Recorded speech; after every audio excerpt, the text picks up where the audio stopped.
And when you work with love you bind yourself to yourself, and to one another, and to God.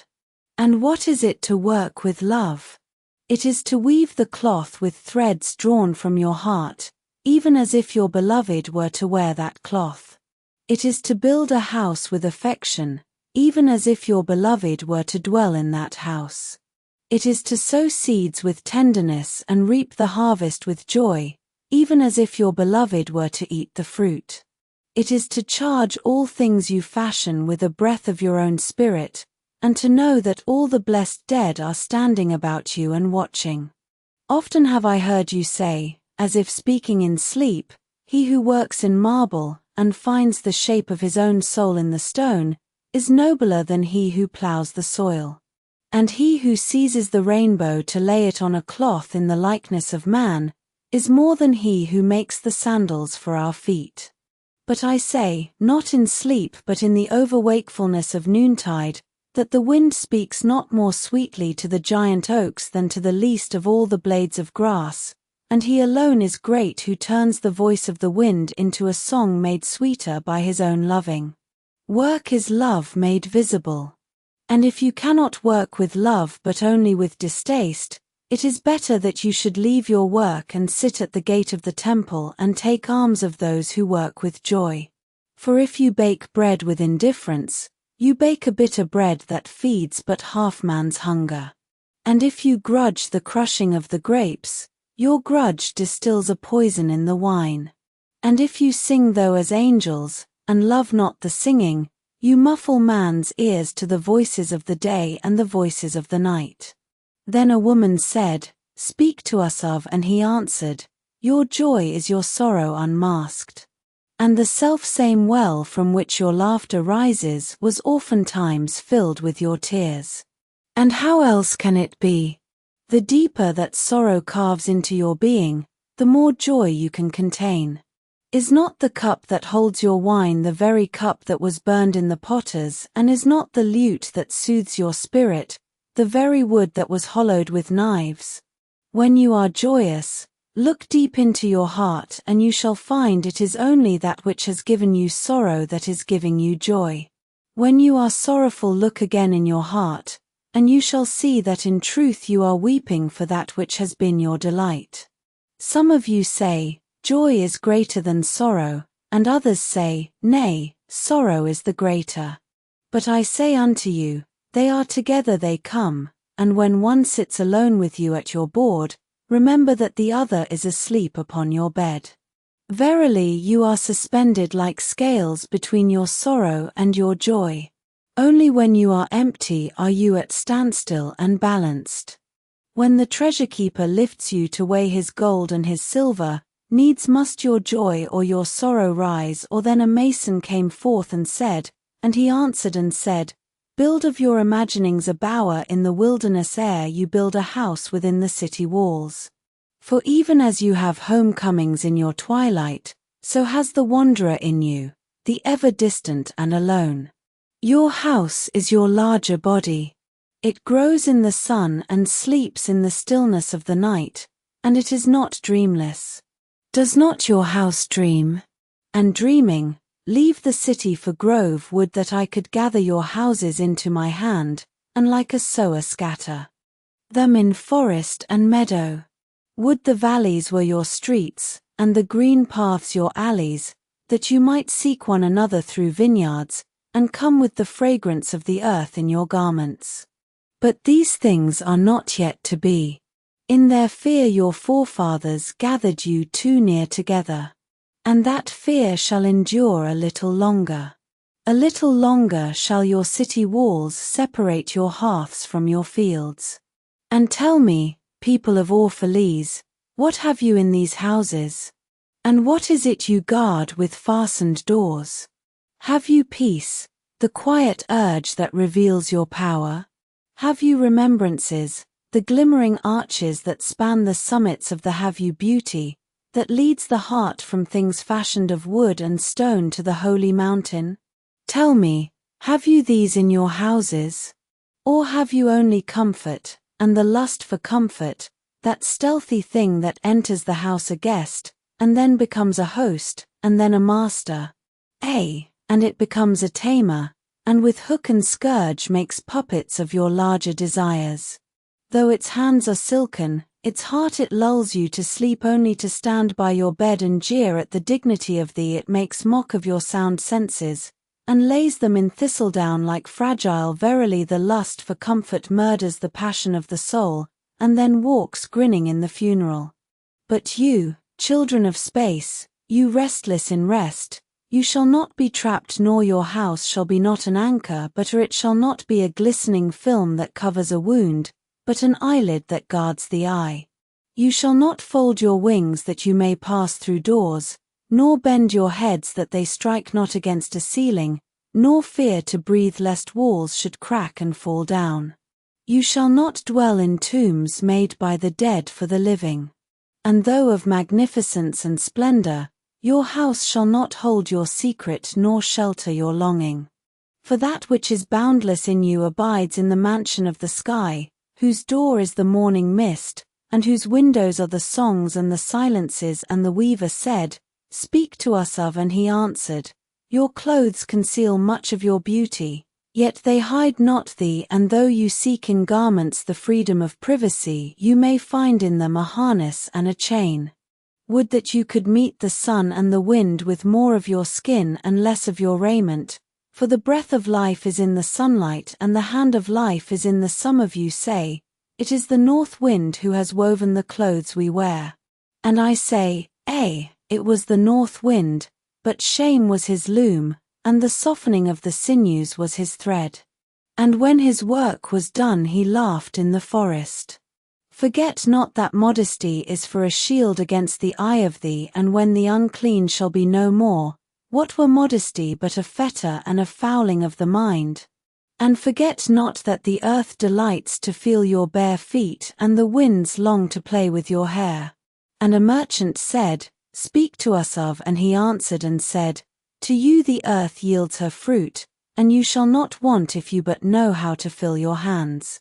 It is in exchanging the gifts of the earth that you shall find abundance, and yet unless the exchange be in love and kindly justice, it will but lead some to greed and others to hunger.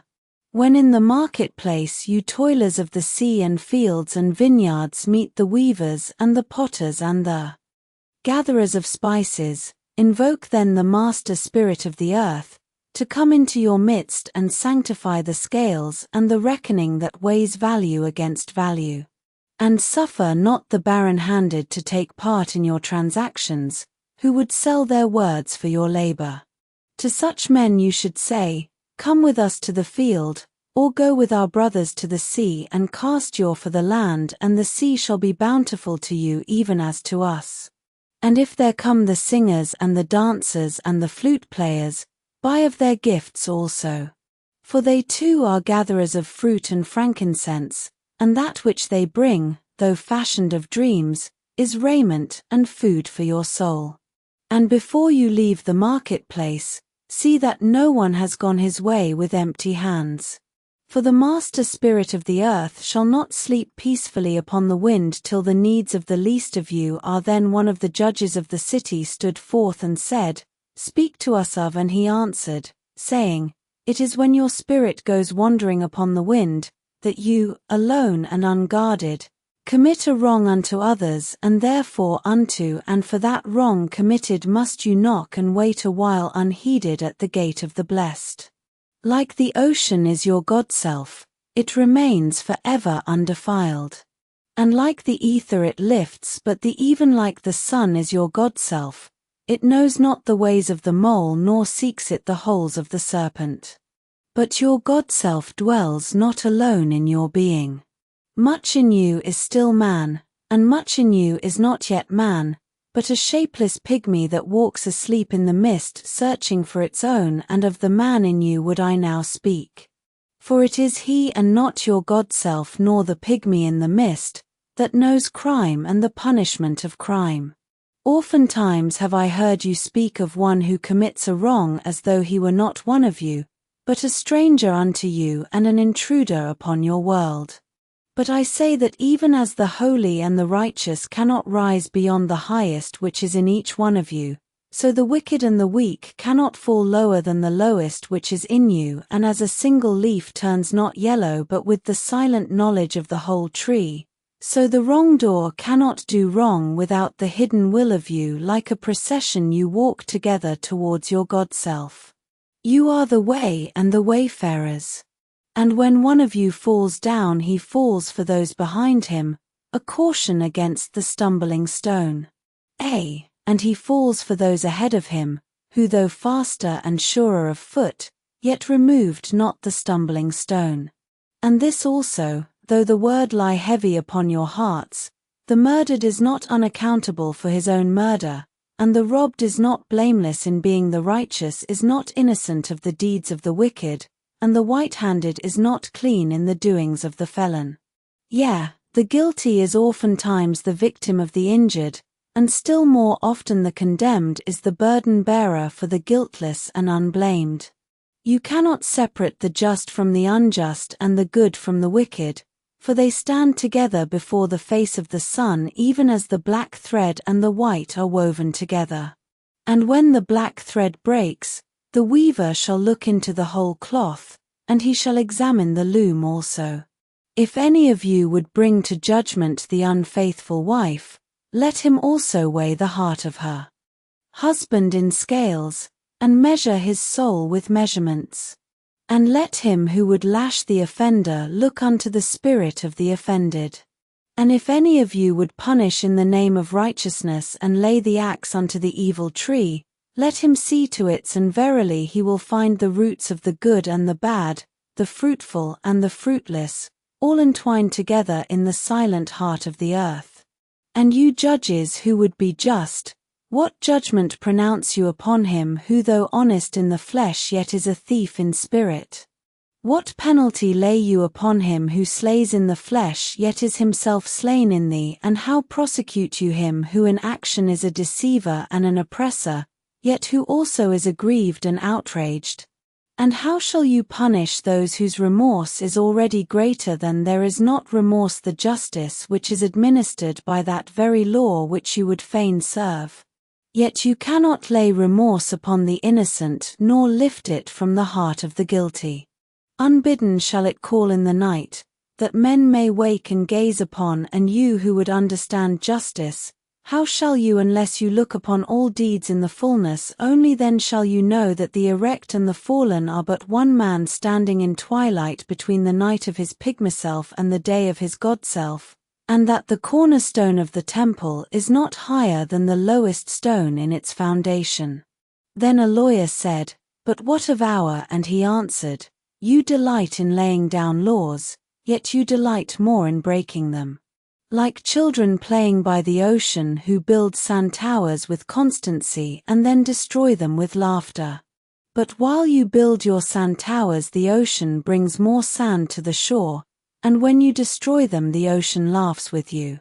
Verily, the ocean laughs always with the. But what of those to whom life is not an ocean, and man-made laws are not sand towers, but to whom life is a rock, and the law a chisel with which they would carve it in their own likeness? What of the cripple who hates dancers? What of the ox who loves his yoke and deems the elk and deer of the forest stray and vagrant things?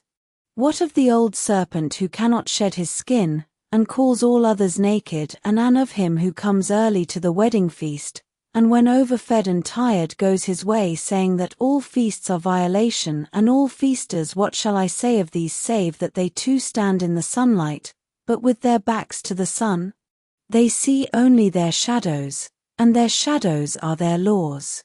And what is the sun to them but a caster? And what is it to acknowledge the laws but to stoop down and trace their shadows upon the earth? But you who walk facing the sun, what images drawn on the earth can hold you who travel with the wind? What weather vane shall direct your course? What man's law shall bind you if you break your yoke? But upon no man's prison. What laws shall you fear if you dance but stumble against no man's iron? And who is he that shall bring you to judgment if you tear off your garment yet leave it in no man's path? People of Orphalese, You can muffle the drum, and you can loosen the strings of the lyre, but who shall command the skylark not to sing? And an orator said, Speak to us of, and he answered, At the city gate and by your fireside I have seen you prostrate yourself and worship your own freedom, even as slaves humble themselves before a tyrant and praise him though he slays a.